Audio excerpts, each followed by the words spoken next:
الحمد للہ رب العالمین وبہ نستعین والصلاة والسلام علی سید الانبیاء والمرسلین وعلی آلہ واصحابہ وازواجہ وبارک وسلم۔ ان اللہ وملائکتہ یصلون علی النبی یا ایہا الذین آمنوا صلوا علیہ وسلموا تسلیما۔ اللہم صلی وسلم وبارک علی آل سیدنا محمد وبارک وسلم۔ قابل احترام عزیز دوستوں اور بزرگوں، اسلامی سال کا یہ آخری مہینہ اور اس کے چند دن باقی ہے۔ گویا کہ اسلامی سال کے 1446 سال چند دنوں میں ختم ہو جائیں گے۔ جب سال ختم ہوتا ہے تو آدمی کو سوچنا چاہیے کہ پورا سال ہم نے کیا کیا۔ بھائی آدمی تجارت کرتا ہے تو صبح سے شام تک اگر کاروبار کرتا ہے یا 1 تاریخ سے 30 تاریخ تک کاروبار کرتا ہے تو اخیر میں چیک کرتا ہے کہ کتنا آیا کتنا گیا۔ ایسے بھائی 1446 ہجری میں ہم داخل ہوئے تھے، اب یہ جو ہے سال ختم ہونے کو ہے تو ہم اپنی ذات کا حساب کریں۔ سیدنا عمر رضی اللہ تعالی عنہ کا مشہور جملہ ہے، حاسبوا قبل ان تحاسبوا، حساب کرو اس سے پہلے کہ تمہارا حساب لیا جائے۔ آدمی میں ہر ایک کا حساب لیا جانے والا ہے۔ جتنے انسان دنیا میں آئیں گے ان تمام کا اللہ رب العزت حساب لیں گے۔ تو کہا کہ اس حساب کے دن سے پہلے ہم اپنا حساب کریں۔ آدمی دیکھے ما قدمت لغد واتقوا اللہ، کہ اپنے آگے کے لیے آدمی نے کیا بھیجا ہے۔ آج کی فکر تو کرتا ہے لیکن کل کے لیے کیا بھیجا ہے۔ کل سے مراد اللہ رب العزت نے قرآن کریم میں آخرت کی زندگی لی ہے۔ اس پوری زندگی کو اللہ رب العزت نے آج کہا ہے اور آخرت کو کل کہا ہے۔ تو آج آدمی یہ چیک کرے اور یہ دیکھے کہ کل یعنی کہ آخرت کے لیے میں نے کیا بھیجا ہے۔ تو سال ختم ہو رہا ہے، جب یہ سال ختم ہوتا ہے اور دوسرا سال شروع ہوتا ہے تو لوگ ماتم مناتے ہیں اور ہائی واویلا کرتے ہیں۔ حالانکہ ابھی امام مسجد پڑھ رہے تھے وَلَا تَقُولُوا لِمَنْ يُقْتَلُ فِي سَبِيلِ اللَّهِ أَمْوَاتٌ بَلْ أَحْيَاءٌ عِنْدَ رَبِّهِمْ يُرْزَقُونَ، کہ جو ہمارے راستے میں شہید ہوتے ہیں۔ وَلَا تَقُولُوا لِمَنْ يُقْتَلُ فِي سَبِيلِ اللَّهِ، جو ہمارے راستے میں قتل کیے جاتے ہیں۔ وَلَا تَقُولُوا، اللہ کہتے ہیں تم ایسا مت کہو جو لوگ کہ ہمارے راستے میں قتل ہوتے ہیں کہ ان کا انتقال ہو گیا، وہ مر گئے۔ وَلَا تَقُولُوا لِمَنْ يُقْتَلُ فِي سَبِيلِ اللَّهِ أَمْوَاتٌ، ان کو مردہ نہ کہو، بل احیاء عند ربهم يرزقون، بلکہ وہ زندہ ہے، رب کریم کی طرف سے انہیں رزق پہنچایا جاتا ہے۔ تو زندہ پر تو ماتم نہیں ہوتا، ماتم تو مردے پر ہو سکتا ہے۔ اور اگر جو ہے دوسری بات مجھے تو عرض یہ کرنا ہے کہ وہ تو اللہ کے راستے میں شہید ہوئے، وہ تو جنت کے اعلی مقام تک پہنچ گئے۔ سیدہ شباب اہل الجنہ، حسن اور حسین کے بارے میں کائنات کے امام کی زبان سے نکلا کہ یہ دونوں جنت کے نوجوانوں کے سردار ہیں۔ تو ان کی زندگی کے لیے ہم ماتم منائے، ان کی باتوں پر ماتم منائے۔ ماتم تو ہمیں اپنی ذات پر منانا چاہیے۔ 1 سال گزر گیا، سال میرے سامنے سے گزرتا چلا گیا، لیکن میں نے کل کے لیے اور آخرت کے لیے کیا بھیجا ہے؟ سال بھر میں جو ہے میں نے اللہ کی نافرمانی کتنی کی ہے؟ اس لیے کہ اللہ رب العزت کو سب سے زیادہ غصہ آدمی پر اسی وقت آتا ہے جب آدمی اللہ کی نافرمانی کرتا ہے۔ اور ظاہر بات ہے، دنیا میں کوئی شخص اگر جو ہے وہ کسی کے تمام خرچے اٹھائے اور تمام ضرورتیں اس کی مہیا کر کے دے، اور اس کے باوجود اگر وہ اس کی نافرمانی کرے تو آدمی کو بہت تکلیف ہوتی۔ آس پاس والا، پڑوس والا اگر نافرمانی کرتا ہے آدمی کو اتنا غصہ نہیں آتا، لیکن جب اس کے گھر کا کوئی فرد نافرمانی کرتا ہے، جیسے عورت شوہر کی نافرمانی کرے، بیٹا جو ہے باپ کی نافرمانی کرے، باپ کو بہت غصہ آتا ہے۔ اس لیے آتا ہے تمام ضرورتوں کا خیال میں رکھتا ہوں، اس کے باوجود یہ نافرمانی کرتا ہے۔ رب کریم ہمارا تمام تر جو ہے وہ نظام چلا کر ہمارا خیال فرماتے ہیں اور ہمیں پال کر دکھلاتے ہیں، ہم پھر اس رب کریم کی نافرمانی کرے، اللہ کو بہت غصہ آتا ہے۔ اس لیے آدمی کو گناہ سے اور نافرمانی سے بچنا چاہیے، روزانہ حساب کرنا چاہیے۔ تصوف میں روزانہ حساب کرنے کی ترغیب دی جاتی، آدمی روز حساب کرے، جب شام ہو جائے، رات ہو جائے، بستر پر جانے کا وقت آ جائے، 24 گھنٹے رب العزت نے دیے تھے، ایک دن 24 گھنٹے کا بنتا ہے، کتنے گھنٹے میں نے کہاں صرف کیے؟ اس لیے کائنات کے امام کی تعلیمات دیکھیے، حضرت رسول پاک علیہ السلام نے تعلیم دی ہے، امت کو بتلایا ہے۔ 2 ایسی چیزیں جس میں انسان بہت غفلت کرتا ہے، نعمتان مغبوظ فیما کثیر من الناس، اللہ تعالیٰ کی 2 نعمتیں ایسی نعمتیں جس میں اکثر لوگ غفلت برتتے ہیں، الصحت والفراغ، ایک تو آدمی کو صحت عطا فرمائی ہے، آج بدن ایسا عطا فرمایا ہے، کام کاج کر سکتا ہے، محنت مزدوری کر سکتا ہے، اور جو ہے وہ طاقتیں قوتیں عطا فرمائی ہے۔ آج چاہے تو روزانہ 20 رکعت نفل پڑھ سکتا ہے۔ ایک وقت تیرے جسم کا ایسا آئے گا کہ 2 رکعت پڑھنی ہوگی تو کرسی کا محتاج ہوگا۔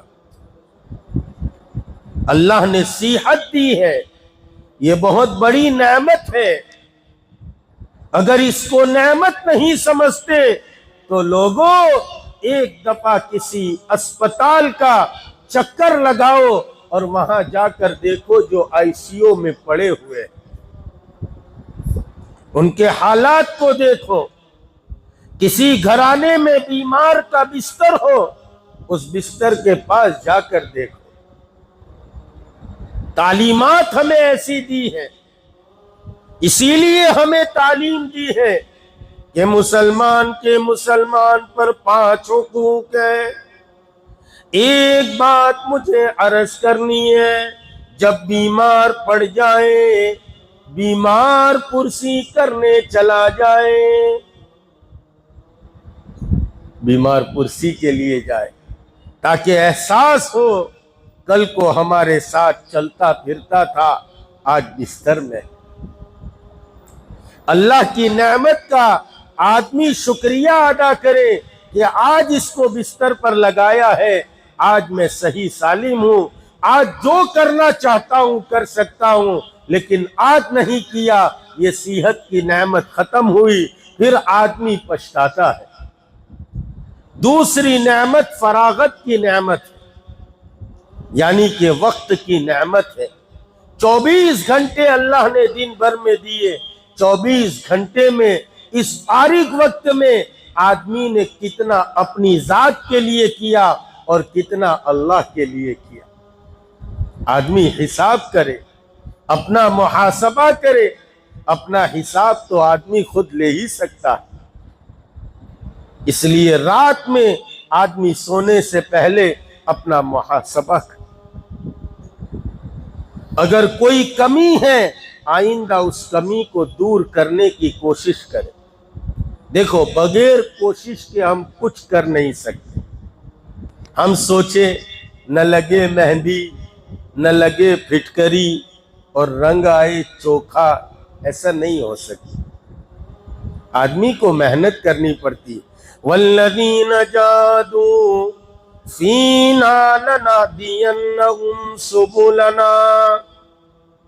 جب آدمی محنت کرتا ہے، مجاہدہ کرتا ہے، کوشش کرتا ہے، تو پھر رب کریم راستے پیدا کرتے ہیں۔ سیدنا یوسف علیہ السلام کا آپ قصہ اٹھا کر دیکھئے، قرآن کریم نے احسن القصص کہا ہے، بہترین قصہ کہا ہے، اس اعتبار سے بہترین ہے۔ اس قصے میں رب کریم نے بڑی بڑی حکمتیں بیان کی ہیں، آپ تلاش تو کریے۔ رب کریم فرماتے احسن القصص بما انزل، رب کریم نے اس بہترین قصے کو نازل فرمایا ہے۔ حضرت یوسف کے بھائیوں نے جب ان کے ساتھ حسد کیا کہ ابا یعقوب یوسف کو اپنے قریب رکھتے ہیں، بہت زیادہ محبت کرتے ہیں، جب دیکھا تو حسد پیدا ہوا۔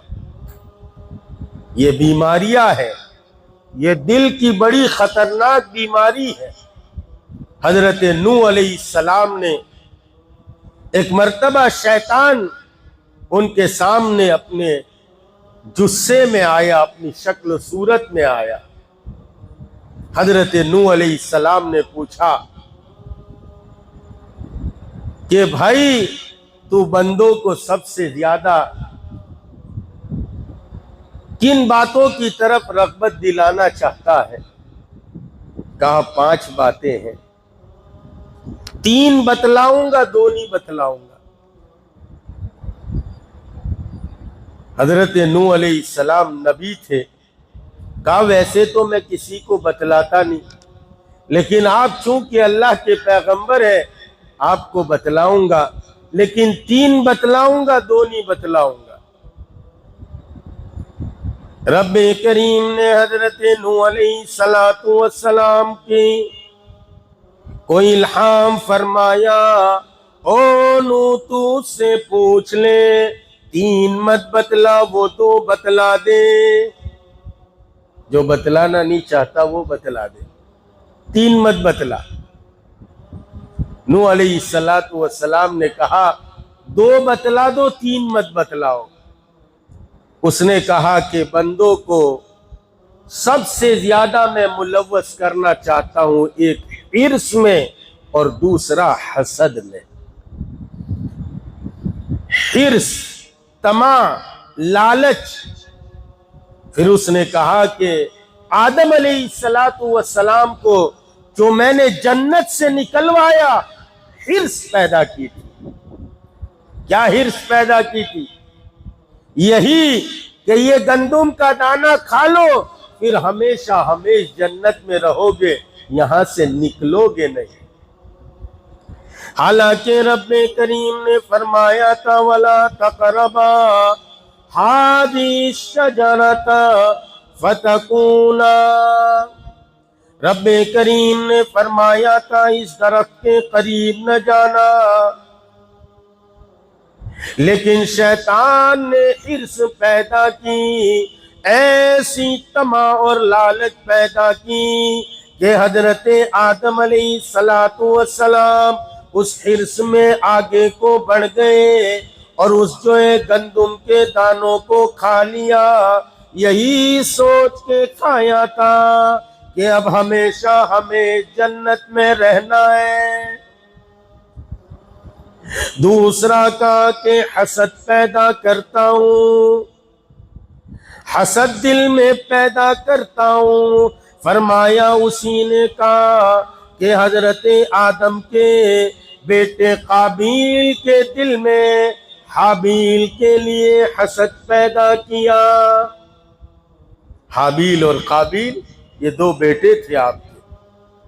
اب تو نسلیں یوں بڑھتی ہے کہ شوہر میاں بیوی، جب حضرت آدم اور حوا کو اللہ نے پیدا کیا تھا تو حوا کے پیٹ سے جو اولاد پیدا ہوتی تھی، ایک لڑکا اور ایک لڑکی ایک ساتھ پیدا ہوتے تھے۔ جو لڑکا اور لڑکی ایک ساتھ پیدا ہوئے ہیں، جس کو ہماری زبان میں ٹوینز کہتے ہیں، وہ دونوں تو آپس میں سگے بھائی بہن ہیں، لیکن اس کے بعد جو دوسرے پیدا ہوں گے وہ آپس میں سگے بھائی بہن کہلاتے تھے۔ تو اس مرتبہ جو پیدا ہوئے، قابیل کے ساتھ جو بہن پیدا ہوئی وہ تو قابیل کی سگی بہن کہلائی، حابیل کے ساتھ جو لڑکی پیدا ہوئی وہ جو ہے حابیل کی سگی بہن ہے۔ قابیل کا نکاح حابیل کی بہن کے ساتھ اور حابیل کا نکاح قابیل کی بہن کے ساتھ کرنا تھا، لیکن قابیل کی جو سگی بہن تھی وہ خوبصورت تھی۔ اب حسد پیدا ہوا، شیطان نے حسد پیدا کیا کہ میں تو جو ہے بڑا ہوں اور یہ اس سے میری شادی ہونی چاہیے۔ اس حسد میں قابیل نے حابیل کو قتل کر دیا۔ یہ زمین پر سب سے پہلا قتل ہوا، سب سے پہلا قتل،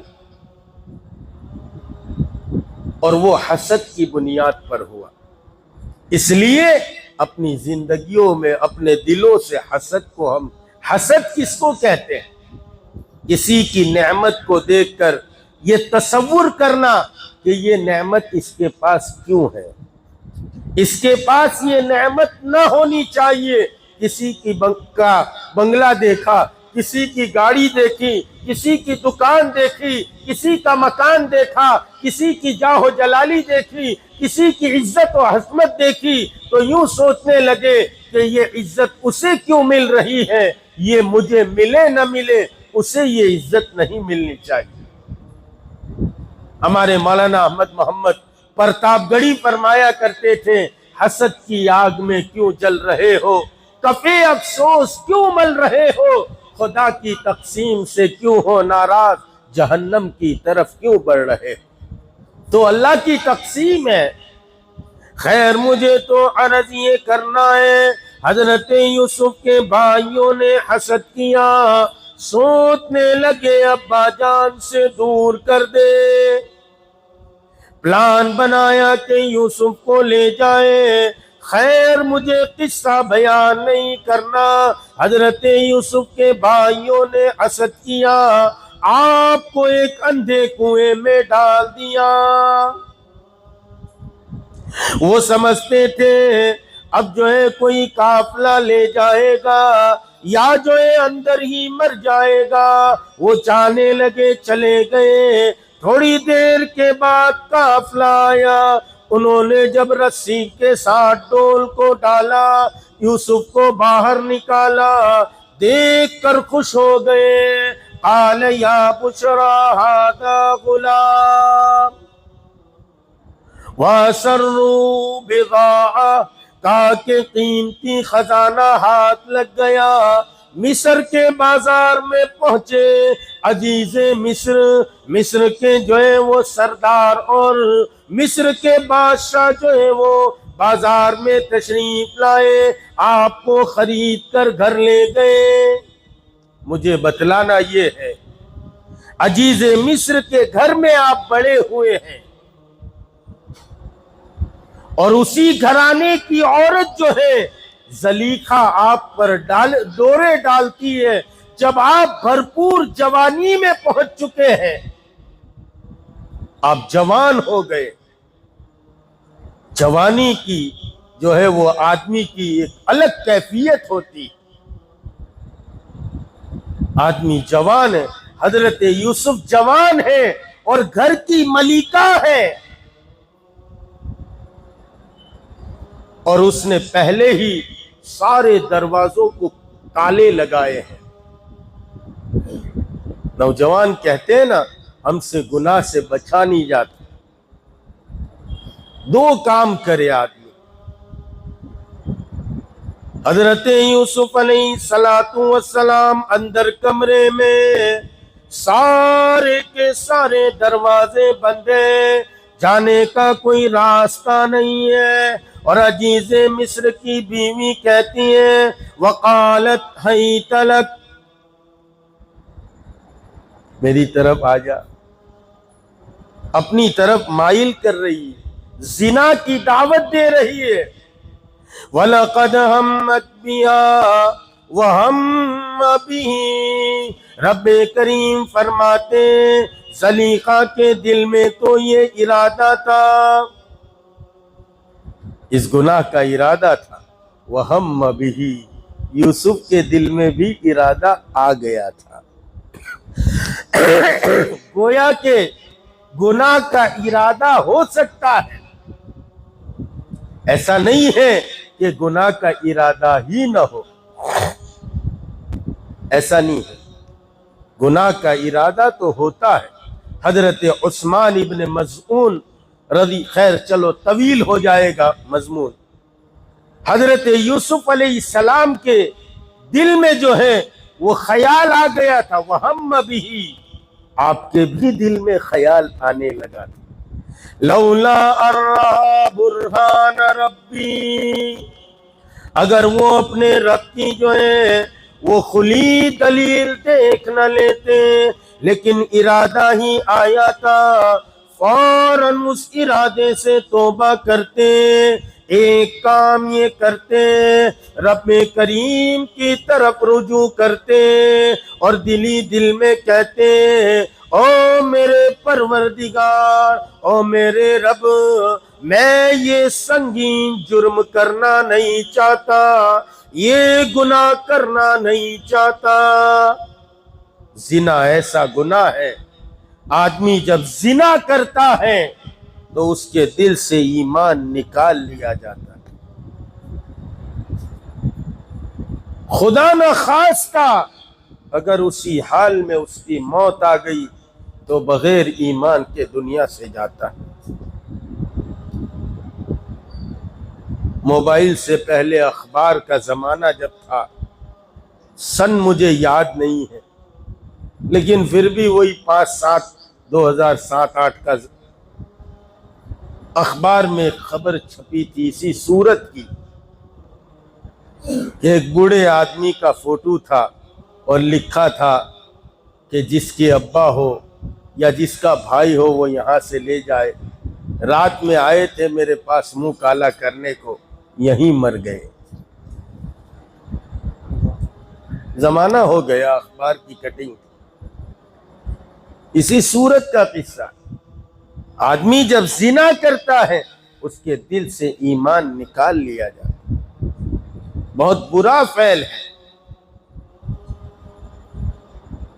حضرت یوسف علیہ السلام کے دل میں بھی ارادہ ہو ہی گیا تھا، لیکن آپ نے بچنے کا ارادہ کر لیا۔ ارے یوسف بھی بھرپور جوانی میں، اور لوگوں ہم کہتے ہیں اجی مولوی صاحب کیا کریں، جوان ہو جاتا ہے، جذبات ہو جاتا ہے۔ ارے گناہ سے بچنے کے لیے آدمی کوشش تو کرنا شروع کر دے۔ حضرت یوسف نے کوشش کیا کی؟ ایک کوشش اپنی طرف سے کی، دوسرا رب کریم کی طرف جو ہے متوجہ ہوئے۔ جب آدمی اپنی کوشش کرتا ہے تو رب اپنے راستے کھول دیتا ہے۔ ارادہ کر لیا کہ اس فعل میں مبتلا نہیں ہونا، اس جگہ کو چھوڑ دیا۔ حالانکہ یوسف جانتے تھے کہ تمام دروازے بند ہیں، لیکن اللہ پر یقین کر کے یوسف نے چلنا شروع کیا۔ اللہ رب العزت نے ان دروازوں کو کھول دیا، اور وہ 9 یا 11 جتنے دروازے تھے ان دروازوں سے باہر نکل گئے۔ 2 چیزیں حضرت یوسف نے کی، ایک جو ہے ایک پکا عزم مصمم کر کے اس جگہ کو چھوڑ دیا، رب کریم سے التجا کی، اللہ تعالیٰ نے آسان کر دیا۔ آج کل بھی ماحول ایسا ہے، بہت سارے گناہ ہیں، آدمی گناہ میں مصروف ہو سکتا ہے، لیکن آدمی 2 کام کرے۔ جیسے مجلس لگی ہوئی ہے، رات میں بیٹھنے کا معمول ہے،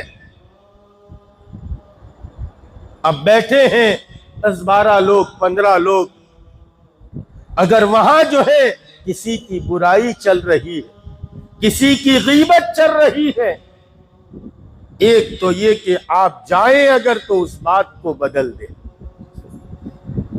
اگر نہیں بدل سکتے تو پھر آپ اس مجلس کو چھوڑ دیں، آپ اس مجلس کو چھوڑ دیں۔ آدمی کوشش تو کرے، ہم تو خود ہی گناہ کی طرف لپکتے راستے تلاش کرتے۔ آدمی پریشان ہوتا ہے اور اس کی تنہائیاں تلاش کرتا ہے کہ کسی طرح تنہائی ملے اور میں گناہ کروں، حالانکہ یہ مومن کی شان نہیں ہے۔ حضور پاک علیہ السلام نے فرمایا مومن کی شان یہی ہے جب اس سے گناہ ہو جائے پریشان ہو جاتا ہے، گویا کہ اس کے سر پر پہاڑ رکھ دیا گیا۔ اور کافر کی نشانی یہ ہے، منافق کی علامت یہ ہے، اس سے گناہ ہوتا ہے یوں سمجھتا ہے مکھی بیٹھی تھی اڑا دی۔ اگر ہم جو ہے خود ہی گناہ کے راستے تلاش کرے، مواقع تلاش کرے، تو پھر ہم اپنی حالت پر غور کریں۔ عزیزان محترم، سال گزر گیا لیکن ہم اپنی ذات کا جائزہ تو لیں۔ ہم نے اس سال میں کیا کمایا، کیا کیا؟ ما قدمت لغد واتقوا اللہ، ہم نے اپنے کل کے لیے کیا بھیجا ہے؟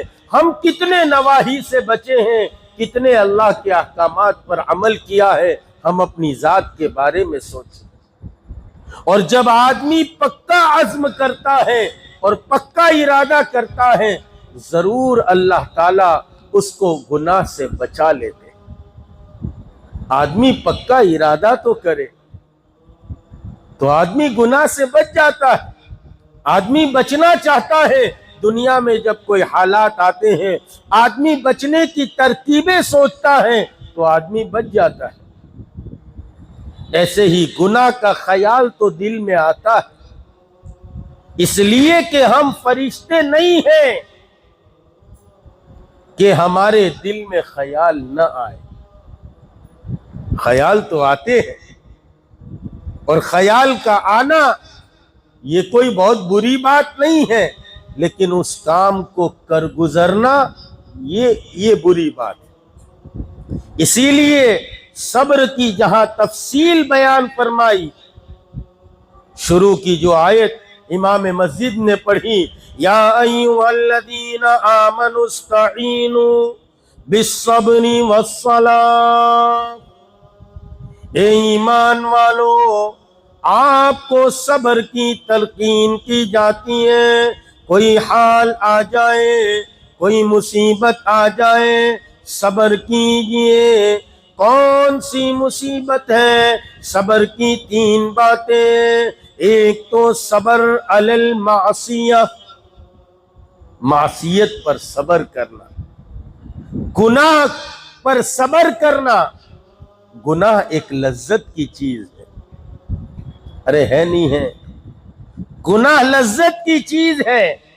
جیسے حسینہ جا رہی ہے، اس کو دیکھنا یہ گناہ ہے بد نظری کا، اور اس کے دیکھنے میں تھوڑی دیر کی لذت ہے۔ اب اس لذت کو نہ لے کر، اس لذت کے نہ ملنے پر صبر کر جانا، یہ صبر علی المعصیہ۔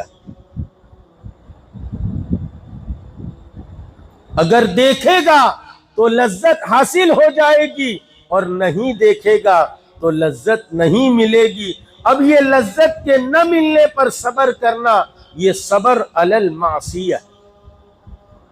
دوسرا صبر علی الطاعہ، نیکی کے کام پر صبر کرنا۔ نیکی کا کام کرنے میں آدمی کو مشقتیں اٹھانی پڑتی۔ بارش کا زمانہ ہے، چل کر جائیں گے، کپڑے خراب ہوں گے، شاید بارش گر جائے گا، لیکن پھر بھی طاعت کے لیے گھر سے قدم اٹھا کے آدمی مسجد تک پہنچ جائے۔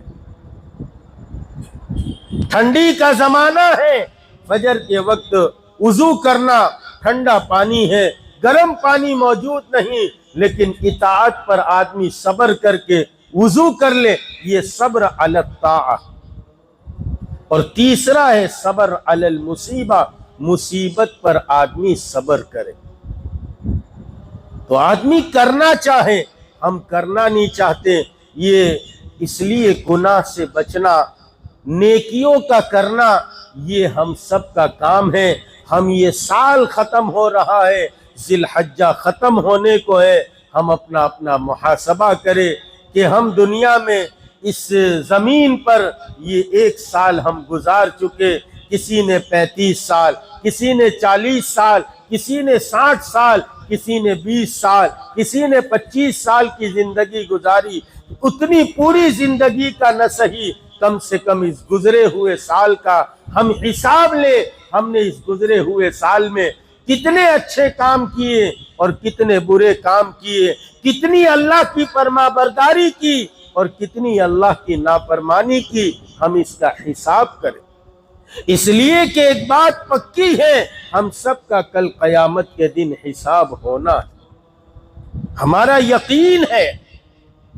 مسئلہ یہی تو ہے، ورنہ رب کریم فرماتے لَيَقُولُنَّ اللَّهُ، تم کافرین سے جا کر پوچھئے کون تمہیں کھلاتا ہے، کون پلاتا ہے، کون تمہارا داتا ہے، کون تمہارا کھلانے پلانے والا ہے۔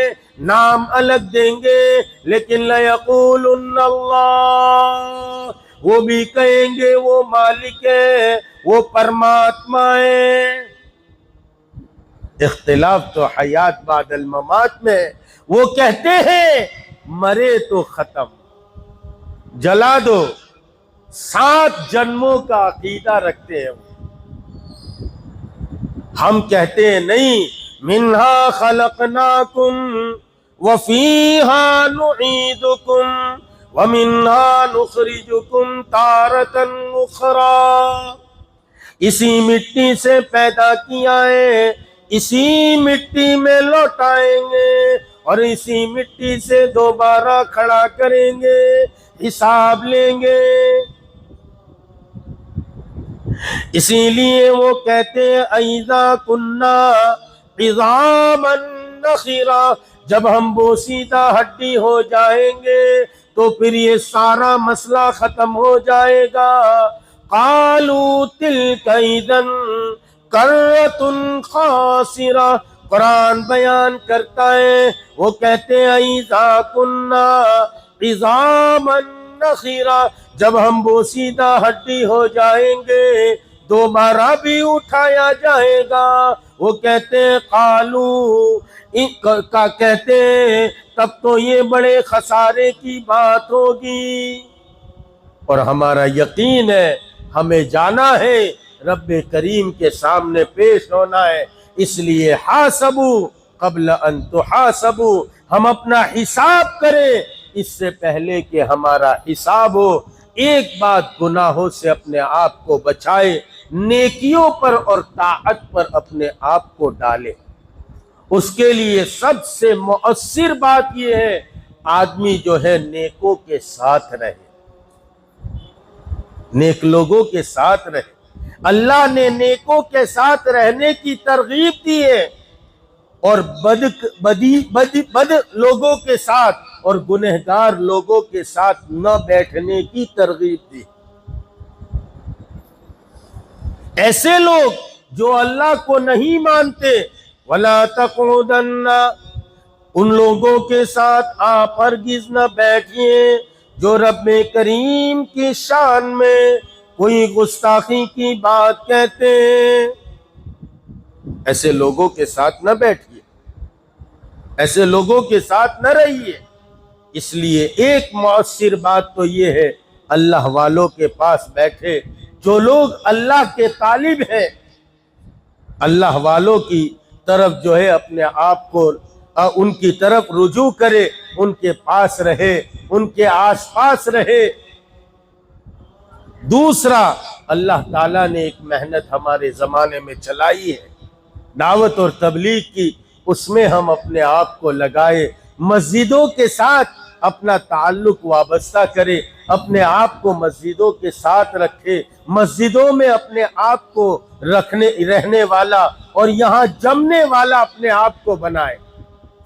یعنی جتنے کام ہیں اچھے، ان کاموں کی طرف ہم رغبت کریں، برے کاموں سے ہم اپنے آپ کو بچائے۔ اللہ تعالیٰ گناہ سے بچنا آسان کر دیں گے، آدمی گناہ سے بچ جاتا ہے۔ اس لیے آدمی بہت زیادہ خلوت میں بھی نہ رہے، بلکہ آدمی لوگوں کے ساتھ رہے، تاکہ جو ہے کسی طرح وہ گناہ سے بچ جائے۔ اس لیے کہ آدمی ایک مرتبہ جب گناہ کرتا ہے وہ سیاہ نقطہ لگتا ہے، وہ پھیلتے پھیلتے بڑا ہو جاتا ہے، پھر دل سیاہ ہو جاتا ہے۔ اس لیے اچھے لوگوں کے ساتھ رہے۔ ہمارے حکیم اختر صاحب مثال دیتے تھے کہ اللہ والوں کے ساتھ رہے، اچھے لوگوں کے ساتھ رہے۔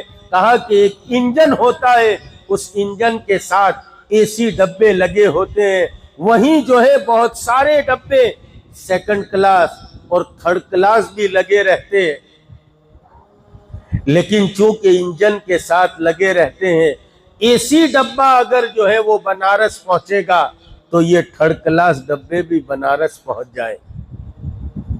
AC ڈبہ بمبئی پہنچے گا، یہ جو لوکل ڈبے ہیں وہ بھی بمبئی پہنچیں گے، اس لیے کہ ان کا تعلق ایک انجن کے ساتھ تھا۔ ایسے اللہ والوں کے ساتھ تعلق ہوگا تو آدمی جو ہے اگرچہ خود اللہ تک نہ پہنچے، لیکن اس حد تک تو آدمی پہنچ جائے گا کہ اس کو موت سے پہلے اللہ توبہ کی توفیق دے دیں گے۔ اس لیے عزیزو، ہم اپنا حساب کرے، محاسبہ کرے، نیکی کے کام میں اپنے آپ کو لگائے اور گناہوں سے اپنے آپ کو بچائے۔ اللہ مجھے آپ کو کہنے سننے سے زیادہ عمل کی توفیق عطا فرمائے۔ وآخر دعوانا الحمدللہ۔